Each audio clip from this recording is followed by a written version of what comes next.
But first, right now at 5, we want to let you know this is a WHAS11 weather impact alert day. It's hot and humid out there now. The second you head outside, we even saw some sunshine late today, but we're going to really keep an eye on tonight for you. Hello, everybody. Thanks for joining us at 5 o'clock. I'm Doug Profit. And I'm Shay McAllister. There are storms on the radar expected to hit later this evening, so let's get right to Chief Meteorologist Ben Pine.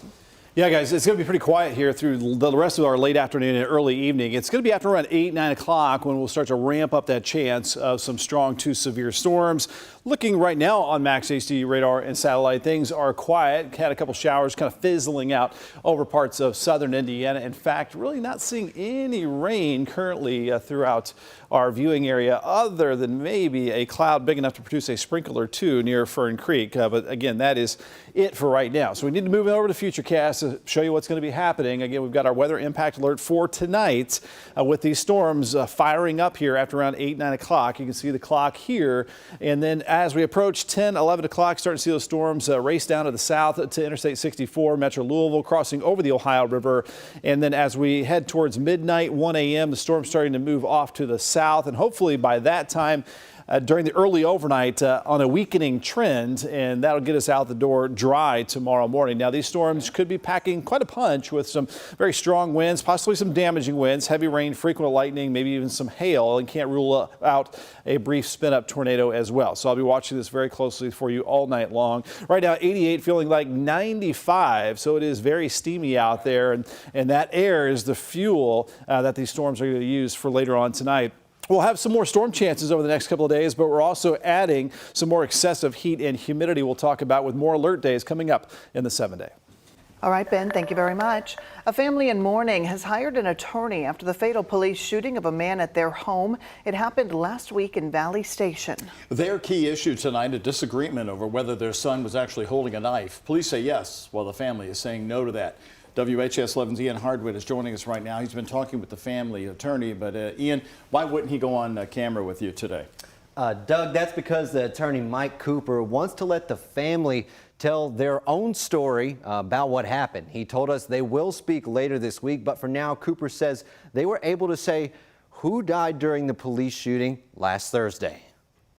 This is Yoel Roberto Napoles Ravello. He died after police shot him outside his family's Valley Station home last Thursday night. The 32-year-old man's father says the police version is wrong. He was not holding a knife, nor did he pose any genuine threat to any of the officers on the scene at the time he was shot. Lawyer Mike Cooper wrote, sending the letter on the father's behalf to Louisville Mayor Craig Greenberg, asking for an independent investigation of the shooting.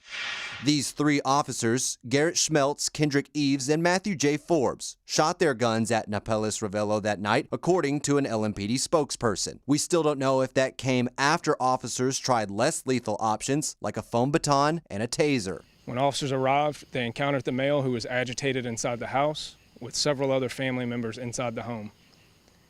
The family members were able to exit the home safely, and officers began a verbal dialogue attempting to de-escalate the subject. During the de-escalation attempt, Acting Chief Paul Humphrey said Napoles Ravello picked up a knife. The subject exited the home and began to advance towards officers with the knife in hand. Last week, neighbors told us the shooting rattled the neighborhood. It's hurtful to know that somebody lost their life, but you got to understand that these polices, they got a life, a family, a job, they got stuff to come to. They don't know what they're coming into. The actions of police will become more clear with the release of body camera footage of the shooting. Per LMPD's procedures, that's due next Thursday. Now, that family attorney Mike Cooper has promised us an interview with Napoles Ravello's father later this week to give us his firsthand account of what happened. For now, I'm live in studio, Ian Hardwick. All right, Ian, thank you very much. Louisvillians were waiting for their turn to get into the local clerk's office today. Today marks the first day all branches are back open since last week's ransomware attack. But it's been a big headache for drivers who are looking to renew their car registrations before the end of the month. So did the clerk actually pay any ransom money to get things back up and running? WHAS11's Jose Alonso has that and how it's taking hours to get any service. The Dixie Highway branch is one of the busiest locations for the Jefferson County Clerk's Office, and it shows as many people are showing up to get services after a nearly week-long closure due to a ransomware attack. Customers filled every available seat, waiting longer than usual to renew their car registration. I got here at 9:45 this morning, and it took me about 2 hours. I came here at 8:30, but the place was so much packed this morning, crowded.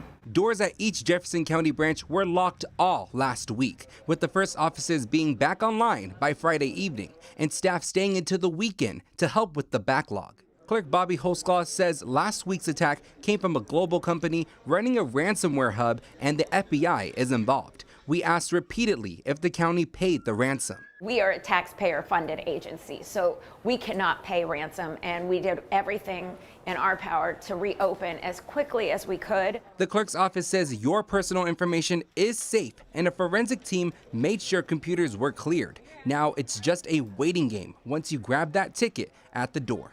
In Louisville, Jose Alonso, WHAS 11 on your side. While all branches are now open, it's important to know that the clerk's office is unable to issue some government documents like marriage licenses and deeds. So it's best to call that branch ahead of time to verify what services they can actually handle and if the operating hours are different than usual.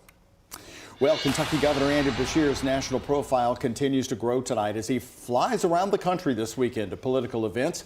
WHAS 11 News, the only Kentucky station to cover him in Iowa. Today, he was in Louisville along with Senator Rand Paul, speaking to thousands at the VFW National Convention. The 10,000 VFW members and auxiliary delegates attending this week represent the organization's total combined membership of more than 1.4 million. Their mission is to help guide the VFW as it lobbies Congress on important issues to the nation's veterans, service members, and their families. U.S. Senator Rand Paul spoke today about how he handles votes on war in Congress. To me, there is no more important debate, no more important vote than a vote on whether or not to send our young men and women to war. I do not take this responsibility lightly. When war is debated, I carefully weigh the arguments for war against the risks to each and every soldier. Then Governor Andy Beshear thanking the veterans for the sacrifices they made to defend America's freedoms. I recognize that every opportunity that we have in this country, every opportunity that our kids, that my kids have, is because of the service and the sacrifice of our veterans since the inception of this great nation. Saturday kicked off the 125th year for this convention. It will end on August the 1st. It's being held this week at the Kentucky International Convention Center. You don't know me. I'm the guy who beat Mitch McConnell's hand-picked candidate last November in Kentucky. That's from our exclusive coverage in Iowa over the weekend, where we heard for the first time what Andy Beshear tells audiences and people when he's outside of the bluegrass state. He was the keynote speaker at a huge Iowa Democratic Party event, a state that is crucial in presidential primaries. And then just yesterday, Sunday, right here, the governor campaigning for Kamala Harris to large crowds in Georgia. At each stop, Andy Beshear taking jabs at the former President Donald Trump and his current running mate, Senator J.D. Vance of Ohio. Well, the Iowa trip was booked before Beshear became talked about for vice president, and only WHAS 11 News was in Des Moines on Saturday, as his status has certainly grown. Well, right here at 5, we have brand new analysis on both sides of the aisle, political experts who watched Beshear's weekend events. WHAS 11 senior reporter Isaiah Kim Martinez now back from Iowa here with us in the studio today. So Isaiah, a lot of people were listening very closely to him from right here at home. Well, Shay, Doug, you're exactly right. Despite being a Saturday here, this was a primetime event in the political world, and what experts agree was clearly an audition for the VP spot. And tonight, let's start with Republican Trey Grayson, the former Kentucky Secretary of State, his takeaways from Governor Beshear's remarks in Iowa. It was more partisan all throughout. Again, that's appropriate. He's supposed to be. That's, it's a party dinner.